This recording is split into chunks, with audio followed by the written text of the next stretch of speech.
Este vídeo é um oferecimento da Amazon, onde você encontrará todos os livros ambientados no universo das crônicas, bem como os mais incríveis produtos relacionados às crônicas, a Game of Thrones e a House of the Dragon, sempre com os melhores preços. Para conferir, basta clicar nos primeiros links na descrição abaixo. Comprando através deles, você estará me ajudando a produzir diariamente e tornando o MGF cada vez mais forte.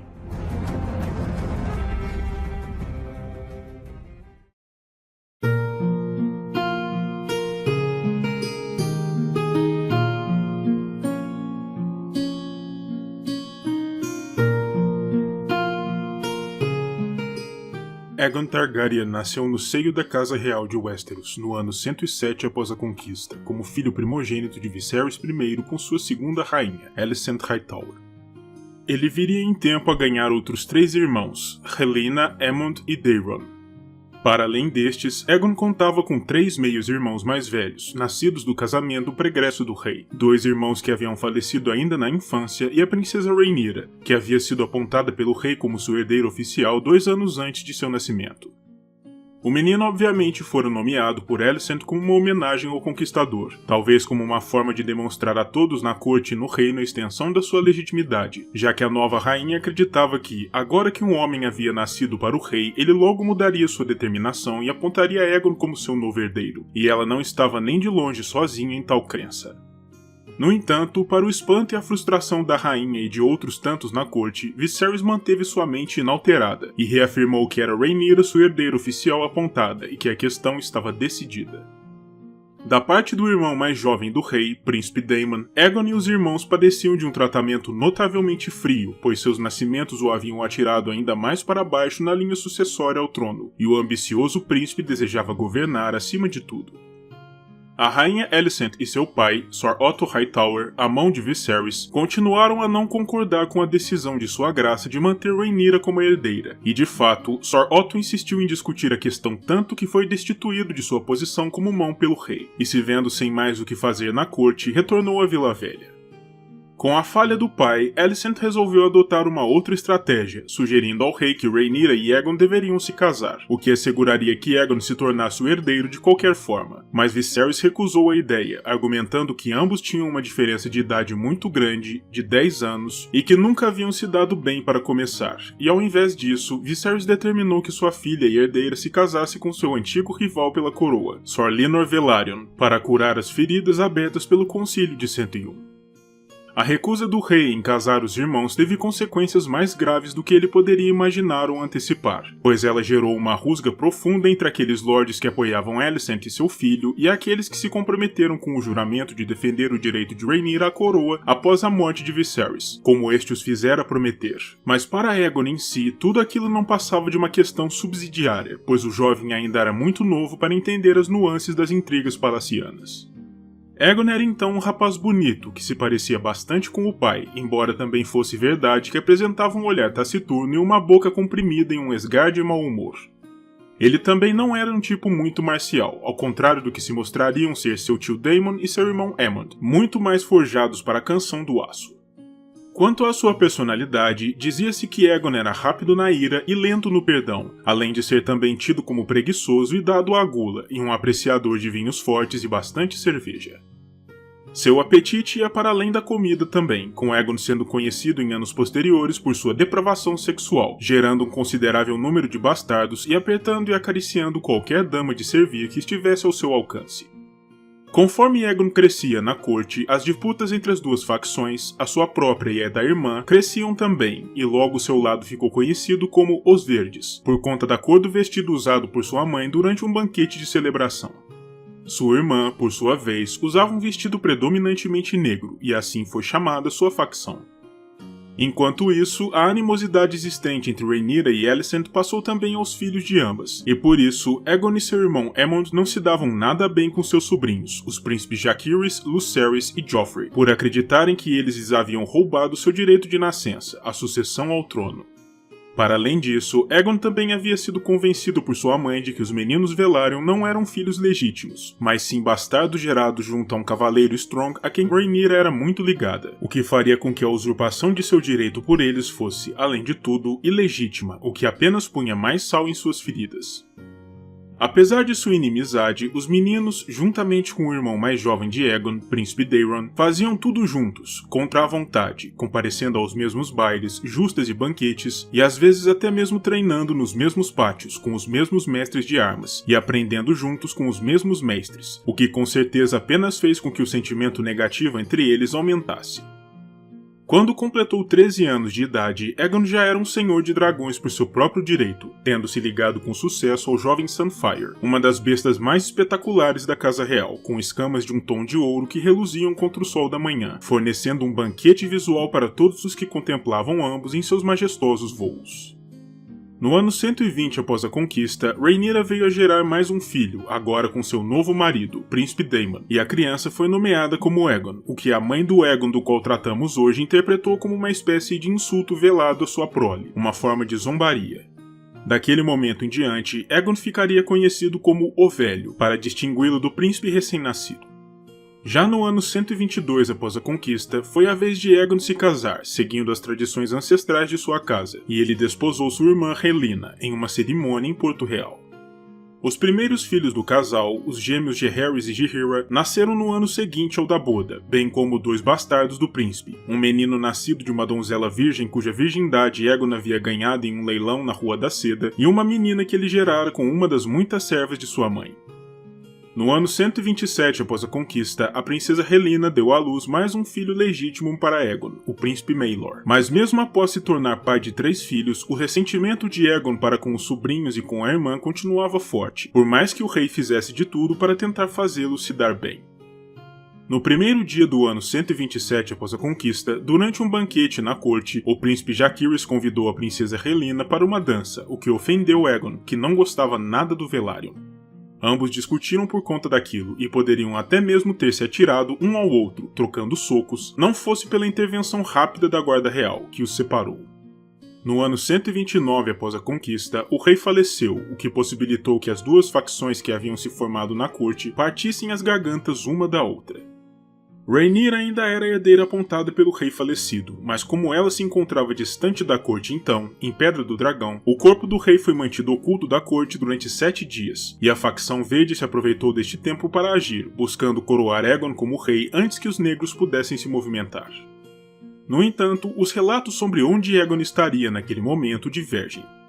De acordo com Cogumelo, o bobo da corte de então, o rapaz se encontrava então na Baixada das Pulgas, junto de uma jovem plebeia, enquanto o Septão Eustace afirma que ele se encontrava na Fortaleza Vermelha, em seus aposentos, junto a uma amante respeitável, filha de um grande comerciante.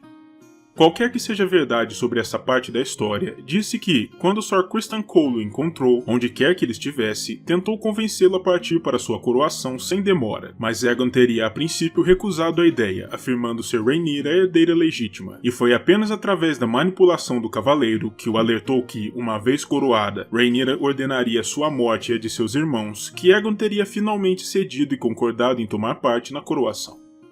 Contudo, os verdes desejavam primeiro angariar promessas de apoio dos grandes lordes antes de proceder com a coroação em si, e não levou muito tempo antes que Aegon se sentisse cansado de tal procedimento e demandasse que a coroação ocorresse logo. Por isso, no 10º dia da terceira lua do ano 129, a morte de Viserys foi finalmente anunciada aos reinos, e a coroação de Aegon como segundo de seu nome foi preparada para ocorrer no Fosso dos Dragões, onde as criaturas aladas Targaryen eram mantidas. Em pouco tempo, o jovem foi coroado ali por Sir Criston Cole em pessoa, usando para isso a mesma coroa que fora outrora do Conquistador. E como o Alto Septão de então era um homem velho e frágil, muito fraco para viajar desde Vila Velha até a capital para proceder com a unção do novo rei, coube ao Septão Eustace a honra e o fardo de ungir Aegon. No entanto, a outra coroa que seria presenteada ao novo rei, a de seu pai, fora levada em segredo por Sir Steffon Darkling, um dos cavaleiros da Guarda Real, que havia fugido para a Pedra do Dragão para entregá-la a Rhaenyra. A filha de Viserys naturalmente não admitiria que sua coroa e seu trono lhe fossem tirados daquela forma sem lutar, e Aegon e os seus sabiam disso, de modo que começaram a se preparar para o combate. Os verdes iniciaram tudo com uma boa posição, contando com a riqueza dos cofres reais, com a opulência do ouro ocidental e com a luxuriante plenitude material de Vila Velha, já que as casas Lannister, Hightower e Baratheon eram suas apoiadoras. Além disso, Aegon contava com os principais símbolos de poder e legitimidade nos reinos: a coroa do Conquistador, a posse de Blackfyre, a espada do primeiro Aegon e o trono de ferro em si, de modo que ele se sentia bastante confiante em seu poder. Ainda assim, quando Aegon ficou sabendo que sua irmã havia organizado uma cerimônia de coroação concorrente à sua em Pedra do Dragão, ele ficou furioso e demandou as cabeças dela e de seu marido Daemon, mas foi convencido posteriormente pelo grande mestre a serviço na corte, Orwyl, a conceder a Rhaenyra termos de paz, dando a ela uma chance de abrir mão daquela coroa e conservar sua vida. Rhaenyra recusou os termos, contudo, o que enfureceu Aegon, e a partir daí não haveria mais possibilidade de paz. O reino estava dividido, as facções afiavam suas espadas e a guerra civil conhecida como a Dança dos Dragões teria seu início. Já nos primeiros momentos do combate, o irmão de Aegon, Aemond, foi à Ponta Tempestade para assegurar o apoio de Lord Borros Baratheon na sua causa, e de quebra eliminou o príncipe Lucerys Velaryon em combate alado, sobre as águas da Baía dos Naufrágios, e ao retornar à capital, Aegon o recebeu com festa e pompa, se deleitando com a notícia e ordenando a organização de um banquete para celebrar o feito, ainda que sua mãe e seu avô se preocupassem com a ação de Aemond, temendo as repercussões dela. O tempo mostraria que eles tinham motivos para se preocuparem, pois pouco tempo mais tarde, 2 assassinos plebeus enviados por Daemon na corte invadiram os aposentos de Alicent e assassinaram Jaehaerys, o herdeiro de Aegon, fazendo com que sua esposa Rhaelyna entrasse em estado de choque por ter testemunhado a morte do bem-amado filho e por ter tomado parte nela. Aegon ficou tão furioso com o acontecimento, que havia feito sua esposa mergulhar em uma profunda depressão, que ao não conseguir capturar um dos assassinos, que desaparecera, ordenou então que todos os caçadores de ratos na capital fossem enforcados, apenas para dar vazão ao seu sentimento de vingança.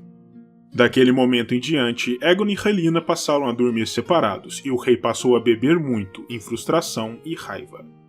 Os Verdes então começaram a perder uma série de batalhas no coração do continente, enquanto Sir Otto, que retornara à corte e fora readmitido como mão, tentava angariar mais apoiadores para sua causa, além de contratar mercenários.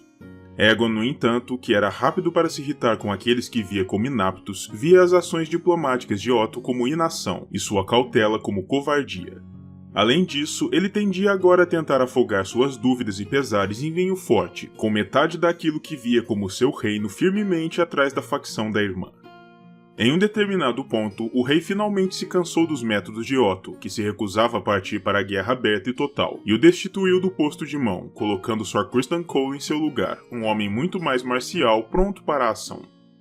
Sob sua orientação, o rei ordenou que os lordes que haviam sido presos por apoiar Rhaenyra fossem trazidos à sua presença para dobrarem seus joelhos ou serem executados pela justiça real. Além desse caráter mais implacável, Aegon também desenvolveu ainda mais sua impaciência, desejando lançar um ataque direto à Pedra do Dragão para encerrar a guerra o quanto antes, mas foi dissuadido da ideia por seu conselho. Em pouco tempo, Criston finalmente deu a Aegon o que ele queria, e ambos partiram para a ofensiva. Eles armaram uma emboscada no Ninho da Gralha para atrair a princesa Rhaenys, uma das apoiadoras principais de Rhaenyra, e o plano foi bem sucedido, com Aegon e Aemond cercando-a e a seu dragão, Meleys, antes de matarem a ambos. Contudo, Sunfyre também foi seriamente ferido durante o embate, e Aegon sofreu queimaduras que cobriram metade de seu corpo, além de padecer de um quadril quebrado e diversas costelas também quebradas. O fogo de Meleys o havia atingido em cheio, fazendo com que a armadura sobre seu braço esquerdo derretesse e se fundisse a sua carne.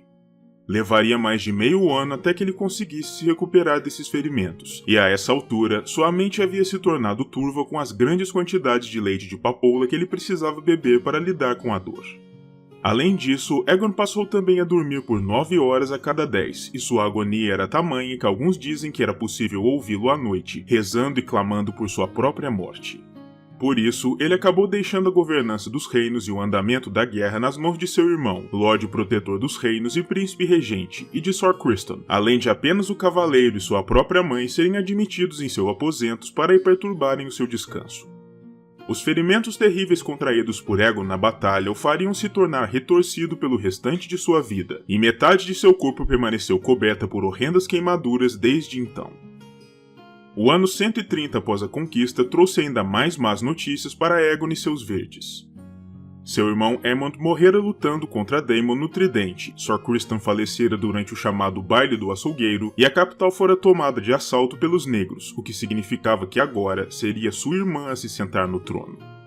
O próprio Aegon só não foi capturado e executado, pois, pouco antes da queda da cidade, ele foi escoltado em segredo para fora da capital, junto a seus filhos sobreviventes, por Lord Larry Strong. Seus filhos foram levados até a segurança, mas Aegon em si preferiu se disfarçar como um plebeu, para passar despercebido, e então embarcou em um barco de pesca comum, em direção à Pedra do Dragão. Uma vez lá, ele convenceu diversos apoiadores dos negros a mudarem sua aliança, e estes lhe ajudaram a tomar a ilha. A essa altura, Sunfyre já havia se recuperado de seus ferimentos e o próprio Aegon também se sentia em condições de lutar. E ali, durante a tomada da fortaleza, ele enfrentou a princesa Bila, filha do falecido Daemon, ambos em seus dragões.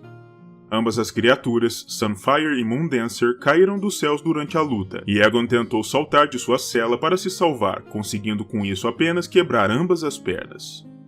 Isso faria com que ele sentisse dores lancinantes e recorrentes pelo resto da vida, mas o Rei Verde agora se recusava a tomar mais do leite da papoula, temendo que isso turvasse sua mente de maneira irremediável. De fato, Aegon desconfiava tanto do grande mestre a serviço na fortaleza, Gerardis, a quem ele considerava como um partidário de Rhaenyra, que ele ordenou que o homem fosse dado de comer ao seu dragão, mas apenas uma parte de seu corpo. A parte superior do torso foi mantida e, de acordo com a vontade de Aegon, foi pendurado nos matacães de Pedra do Dragão, para que a macabra visão desse as boas-vindas à sua irmã, caso ela decidisse tentar retomar a ilha. Uma vez estabelecido ali, ele promoveu o cavaleiro bastardo Sir Marston Waters, que o viera protegendo até sua fuga ser completada, como um novo membro de sua guarda real. Pouco tempo depois, ainda mais más notícias atingiram os ouvidos de Aegon. Sua esposa Rhaelyna havia se suicidado, se atirando do topo de uma das torres da Fortaleza Vermelha, enquanto seu filho Maelor fora morto por uma turba enfurecida em Ponte Amarga. Mais tarde, ainda em 130, após o episódio do ataque ao Fosso dos Dragões, Rhaenyra tentou fugir da cidade, para não ser morta pelo povo em fúria, mas conseguiu com isso apenas ser capturada e levada perante o furioso Aegon, pois ela não tinha conhecimento de que Pedra do Dragão havia sido tomado por seu rival. Aegon naturalmente a condenou à morte, e a sentença foi executada por Sunfyre, que queimou viva e devorou Rhaenyra perante os olhos de seu filho Aegon, o jovem, para o completo horror deste. Sir Alfred Broom argumentou que seria melhor executar Aegon também, mas o Aegon Verde se recusou, pois em sua visão, aquilo seria por demais monstruoso. Essa decisão acabou se mostrando problemática, no entanto, pois mesmo após a morte de Rhaenyra, a guerra continuou, com os partidários negros agora apoiando a pretensão do Aegon jovem, ainda que ele fosse então um prisioneiro. Aegon, naturalmente, desejava colocar um fim a esse apoio quanto antes, retornando à capital e reassumindo sua posição no trono, mas seu retorno por aquele momento era frustrado pela presença da poderosa frota Velaryon, que fechava a torrente da Água Negra. A guerra não estava terminada, e Aegon, buscando se movimentar para diminuir o poder negro, se ofereceu para perdoar os Velaryon se Alyn, o herdeiro de Lord Corlys, dobrasse seu joelho e jurasse sua fidelidade, permitindo que Aegon e seus apoiadores retornassem à capital em segurança. Mas antes que ele pudesse se movimentar, seu companheiro Sunfyre morreu ainda em Pedra do Dragão, devido aos seus ferimentos, e de acordo com testemunhas oculares do fato, Aegon chorou ao contemplar seu dragão morto. Ele havia decidido executar sua prisioneira Bila, mas ao invés disso determinou que apenas o faria se Ellen não se apresentasse perante a si.